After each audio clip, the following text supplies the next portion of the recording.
مسجد مولاي يزيد واحد من أبرز معالم المدينة العتيقة بمراكش. للمسجد عدة أسماء كالجامع الأعظم والجامع الأعلى ومسجد القصبة وغيرها من المسميات. يقع المسجد بحي القصبة بالمدينة العتيقة لمراكش بالقرب من عدد من المآثر التاريخية والحضارية كضريح السعديين وقصر البديع وباب أدنو وغير بعيد من جمع الفنا وجامع الكتبية.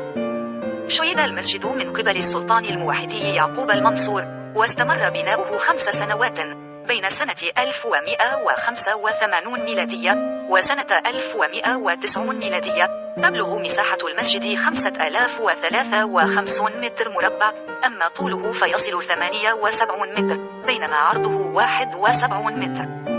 يتميز بناء المسجد بمعمار مغربي فريد رغم تأثره بالزلزال الأخير، مما جعل المسؤولين يسندونه بدعامات لحمايته من الانهيار. للمسجد قيمة تاريخية وحضارية مستمدة من تاريخه ورمزية مشيده وموقعه بالقرب من ضريح السعديين واحتضانه لعدد من الزوايا العريقة كالزاوية التيجانية. ادعمنا لطفا لنستمر في نشر المزيد من الفيديوهات، وشكرا.